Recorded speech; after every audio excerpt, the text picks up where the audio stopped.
Hello, everyone.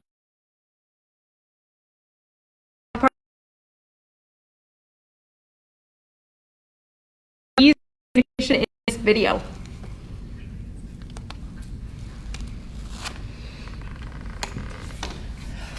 We're really glad that you're joining us here again on Friday afternoon so that we can give you an update on coronavirus and what's going on in Berrien County and some of the things that are happening with response, trends in the data, and other things you need to know to continue to keep yourself safe. So I know one thing that people really like to hear at the top of our program here are the numbers. So these will be posted on our social media, and our dashboard will be updated this afternoon. But we're looking at, we have 571 confirmed cases now, 194 probable. And again, those probable or presumed cases, those are individuals that maybe didn't have that confirmatory test, but they did have COVID-like symptoms. We are reporting 42 deaths, which is an additional 2 deaths since yesterday. And there's 368 people of those confirmed cases that have recovered. So that's really good news. We'd like to see that recovered number continue to increase each week.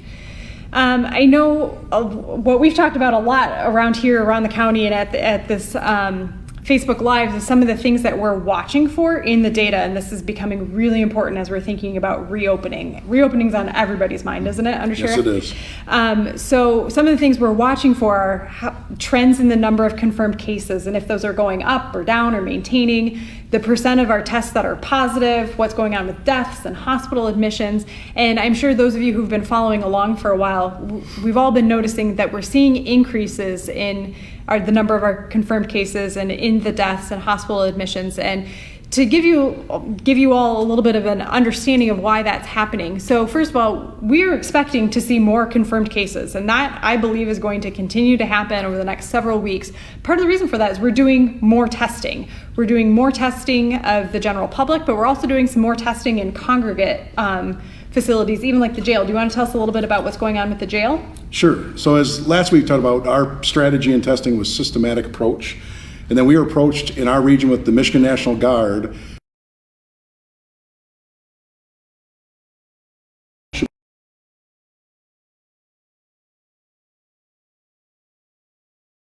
To our staff, so the Michigan National Guard working with the emergency management with the Michigan State Police.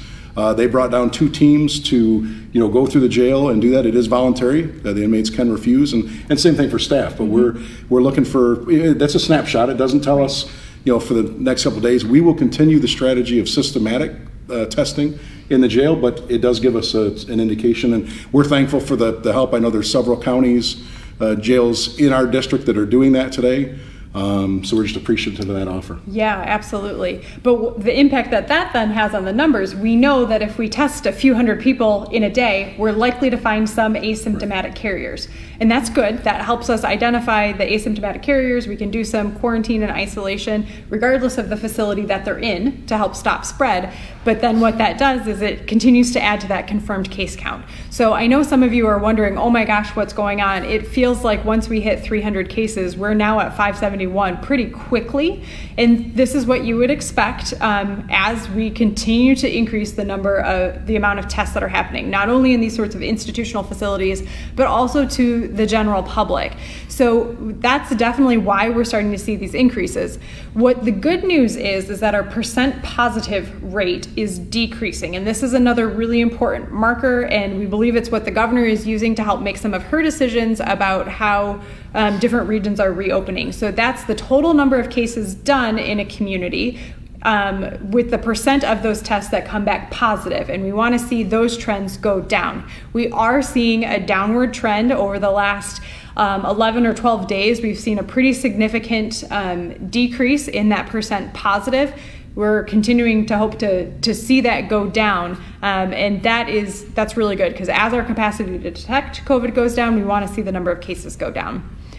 We do also know that a big contributing factor to some of the increases we're continuing to see in inpatient admissions and deaths is due to transmission that's happening in our long-term care facilities, like nursing homes and assisted living facilities.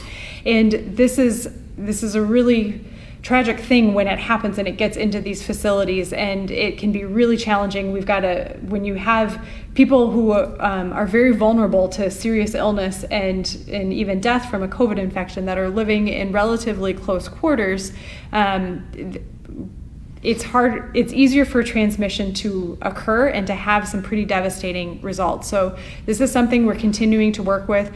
We have really fantastic skilled nursing facilities here in Berrien County that are dealing with some of the transmission that's happening there appropriately. But we know that as there is transmission out in the community, that does impact our congregate living in our institutional settings like nursing homes, potentially in jails or homeless shelters or some of these other settings as well. We have not been seeing clusters. We haven't seen that in jails or homeless shelters or anything like that. We're monitoring for it and we're doing the testing.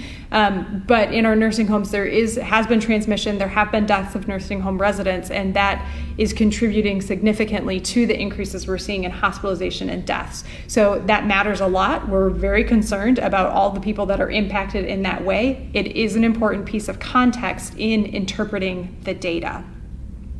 And we've talked a lot about how chronic conditions are really important risk factors to understand in vulnerability. Some of these chronic conditions that we're seeing are hypertension, it is diabetes, it's cardiovascular disease.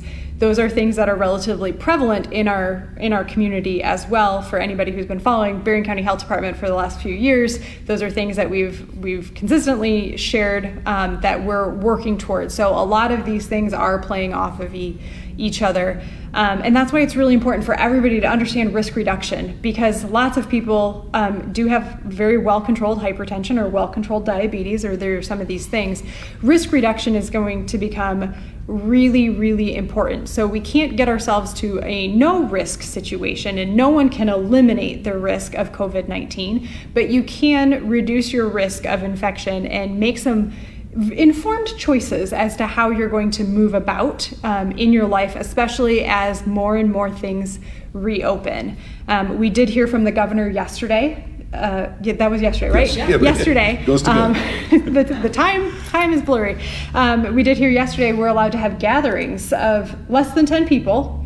Certain retail is going to be opening. Do you want to give us some of the highlights from that, Undersheriff? Yeah, so some of the retail auto showrooms and some others are going to be open by appointment only, still by appointment.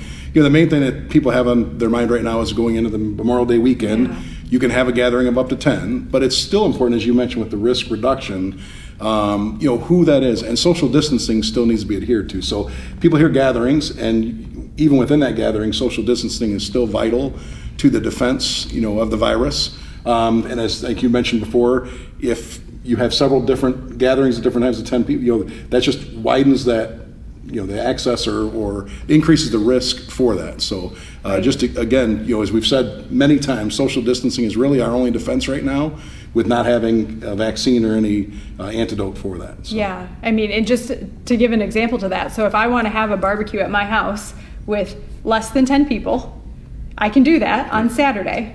But then if I invite 9 different people over on Sunday for another barbecue, that's perfectly legal. But now I had those exposures to 9 people. Anybody else I come in contact with on Sunday, say, now sort of has exposure to some of those other people. So yes, you can have those gatherings. That's why maintaining the 6-foot distance, the social distancing, even when you're having these small gatherings, remains really important, as do face coverings, because just the number of contacts and those connections can dramatically increase, and then that can really drive our curve up. We do expect our curve is going to drive up. You've all seen this visual before. We're in a little bit of flattening right now. We expect to have a bit of an increase as there are just more connections between people, but then to flatten off again. Maintaining those social distancing, doing things to reduce risk are really what are going to help us have that plateau still below the surge capacity of the hospital. So some things to be thinking about with risk reduction, and maybe some ways to think about this. So consider, are you partaking in activities that are either outdoors or indoors? Fortunately, we've got some good weather coming, which makes it even easier to be outdoors, but outdoors is less risky than being indoors. The size of the group. You might be legal to have a gathering of up to 10, but 5 is safer than 10 just because of all the connections. And it's just easier to maintain social distancing with fewer people. The length of time matters a lot too. This is spread by person-to-person droplets. So it takes 10 minutes of close contact to be considered a risk. So if it's just a quick 1-minute exchange, that's a lot different than, an hour-long face-to-face conversation. So keep some of those time frames in mind, as well as face coverings. If everybody is wearing face coverings, everybody's droplets are going to be better contained, not fully contained, but better contained. There will be few of them out in the environment. That is reduced risk compared to no face coverings on anybody everywhere. And of course, hand hygiene. That matters a lot. And again, thinking about this is person-to-person spread. The role of surfaces in transmission is not nearly as significant as person-to-person spread of transmission. So disinfecting high-touch surfaces is not a bad idea, but that can't be your sole strategy. You have to really pay attention to this person-to-person spread. And we've talked about this before. We had the executive orders that came out, but to be honest, we really don't know what's going to happen on May 29th, do we? We don't. So, we're hoping. We've seen some other regions of the state maybe be opened up more than ours, so we're waiting to see. Kind of as you mentioned, though, with the nice weather coming, Memorial Day weekend, one of the questions we're getting a lot at the county is county parks. So, part of the order is for people to get out and have recreation and activity. As you mentioned, outdoor activity is a good way to do that. But, particularly Silver Beach, it is open, but we need people to understand it's not the Silver Beach that you're used to. One, with the water levels the way they are, there's just not as much beach as there was. So that's going to make social distancing and keeping that apart.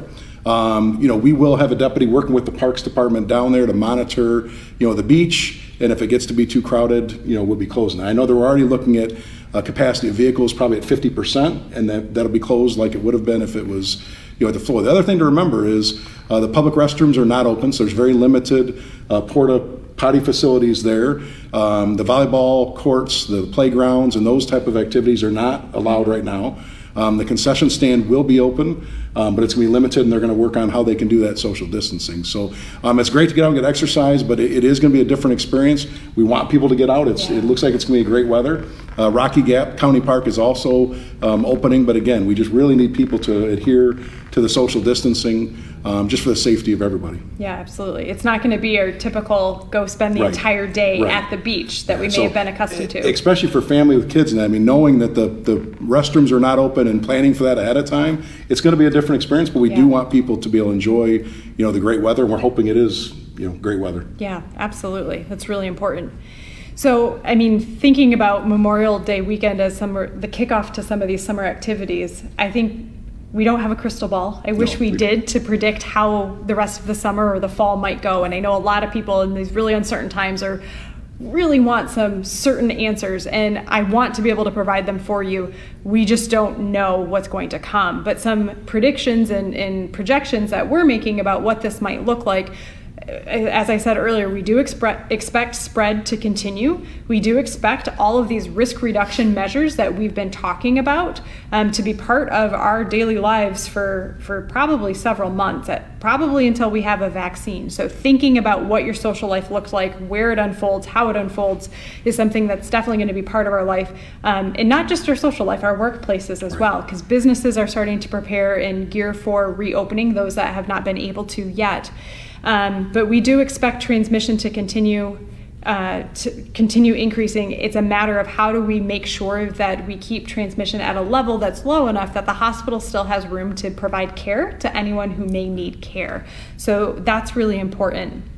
Here at the health department, we have been working, and throughout the county, I know all the county departments have been doing this. We have a safety plan. All workplaces are required to have a COVID-19 health and safety plan. So at the health department here, we've enacted our plan. We have certain places that are designated where employees and visitors must be wearing masks, and this is in alignment with the executive order to wear masks in enclosed public spaces.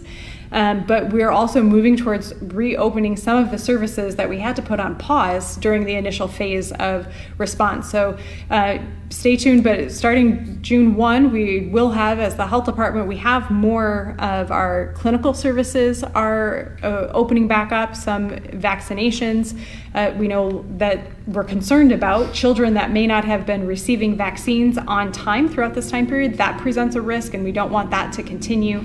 Our sexual health services are growing. We had reduced them down to very minimal essential services, but we're working to boost that because we know that continues to be important.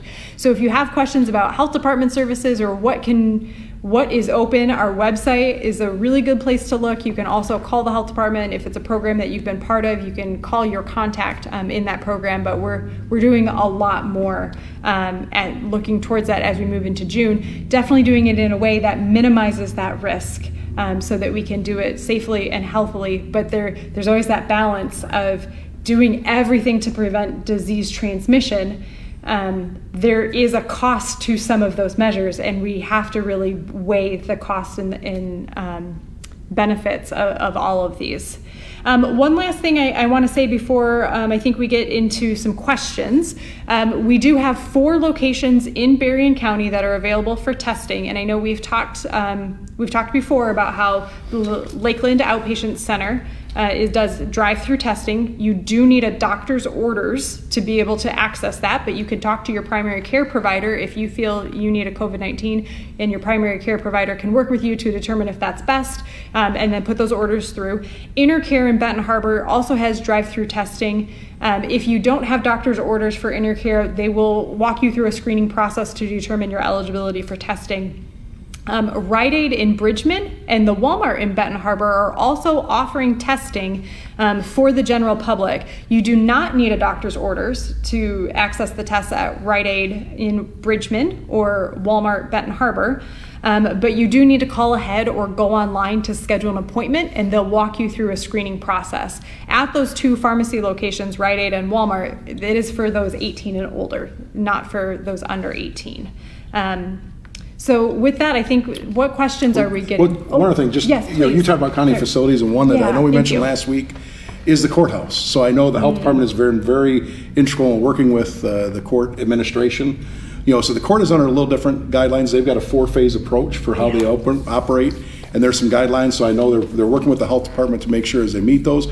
Phase 1 really is not much different than what the courthouse is doing right now. So I would just say, stay tuned. As you mentioned, county website is a great place to get that. As we talked about Silver Beach before, Silver Beach has its own Facebook page where updates will be given. So, we are looking at how that reopening takes place, but it's got to be done safely. And just one more, thing for the health department. We've worked very close with the health department with the testing we talked about in the jail, with your staff, and we'll continue to do that. If as results come back, they come to the health department, and we'll continue to work on, how we deal with that going forward. So yeah, absolutely. Did you have some updates from our nonprofits? Yeah, so a couple of nonprofits. We work. United Way is a big portion. Other nonprofits of the Emergency Operations Center. So just a couple things. The Salvation Army in Niles partnered with Southwest Michigan Community Action Group and delivered 50 dairy boxes to low-income housing units. And then an interesting part is the senior nutrition. The Meals on Wheels for the month of April did 19,000 meals, and their normal month would be 10,000. So it was a 9,000 meal increase for them. So we're appreciative of the nonprofits and how they're stepping up, to help in this difficult time. A lot of needs have come up, and our community has really risen to the challenge. Yeah. Great. Do we have some questions from? Yeah, so speaking of needs in the community, if people still would like to donate, specifically donating masks or face covers, how can they do that? So the United Way is the agency. It's kind of the point for that. They'll get it distributed, through the EOC and the health department. So the United Way is a great opportunity. If you go to their website, there's some times that can be dropped off, but the United Way is our partner in kind of accepting those donations and getting them to the right places. Yeah. If I test positive for COVID-19 and repeat my test again to show a negative result before I can go back to work? Yeah, this is a question we've been hearing about a lot. So CDC guidance has 2 different ways to be able to clear a person to go back to work. So there's a test-based strategy that says if you have 2 consecutive negative tests that are so many days apart, you're considered to not have the virus anymore and would not be infectious. However, that test-based strategy only applies when you have an unlimited supply of tests, and we still don't have that here in Berrien County. We're using what's called the time-based strategy, and so that means that you need at least 72 hours to have passed after symptoms have subsided and it must be at least 10 days since your symptom onset. So you have to be at least 10 days beyond the beginning of your illness and 72 hours since your symptoms have resolved. So that's what we're working for. We're really working with, trying to work with employers to make sure they understand that. People can, businesses or employees can contact the health department if they need more information about that. I was really sick in January and had a bad cough. I think I had COVID. I want to be tested for antibodies. Tell me more about how reliable those test results are. Yeah, so antibody testing is not something that is widely available in the community. Quite frankly, the scientific and public health community, the jury is a little bit out as to how we can use and interpret a lot of those results. So there are some antibody tests that are not specific enough to this type of coronavirus. There are many types of coronavirus. This is a new strain. It's a novel coronavirus, hence why none of us have any immunity to it. But some of these antibody tests pick up on antibodies to coronaviruses, but maybe not specifically to COVID-19. And then there are others where we might be able to detect antibodies, but we don't know what level of antibodies actually confer immunity. So even if we might know that you had this, we're not 100% sure how well that protects you. So antibody testing is not available in our community. There just isn't a place for the general public to get that. Antibody testing is being used for those who wish to donate convalescent plasma. So it's being used in that setting. We're still watching the scientific literature and seeing how antibody testing is unfolding in other communities. There are some really hard-hit areas like New York City and Detroit that are doing some research tests of the general public of antibody tests to just see how much transmission may have happened that we didn't capture through viral confirmatory testing. So that's how that's being used. There's a lot of that in the media. The expectation of just knowing, hey, I had it and now I'm good to go, that's just not where the science is right now. And I would say for people that were sick in December or January, the chances are incredibly slim that what you were sick with was COVID-19. There are hundreds of viruses that cause respiratory illness, and some of them can feel very, very debilitating. I've been really concerned shopping out at a few stores or picking up food at a restaurant that the workers aren't wearing masks or gloves. Who do I complain to about this? So the tip line is still available. The only thing for us is obviously executive order requires in certain places like food establishments and that to wear it. The other part of the executive order is it does say if you cannot medically tolerate it, you don't have to wear the mask. So the order also did not say that you have to have a doctor's note for that. And right now we know, even though some things are being opened up a little bit, we don't want people going to the doctor to try and get that note. So it is difficult. A lot of stores are adhering to it, and we're trying to educate and kind of warn of that. I mean, the order is in place, but with a medical tolerating piece of it and not requiring a doctor's note, that does make it difficult. Right, and if we go back to thinking about where's our highest risk and where's our lowest risk, I would count the typical grocery store interaction with a worker or even other customers to be pretty low risk. It's very infrequent that you're spending 10 minutes within 6 feet of another individual. In place that might make it so that if somebody is not medically able to tolerate a mask, they will still be protected, whether it's the employee or the customer. So I would urge us to remember that a lot of our response to COVID-19 has really been from a place of compassion and kindness and trying to protect other people and preserve life. And so we can come from a place of curiosity of, I wonder why that person's not wearing a mask, as opposed to, oh my gosh, I'm going to die because that person's wearing a mask. It's not that extreme of a risk in those types of situations.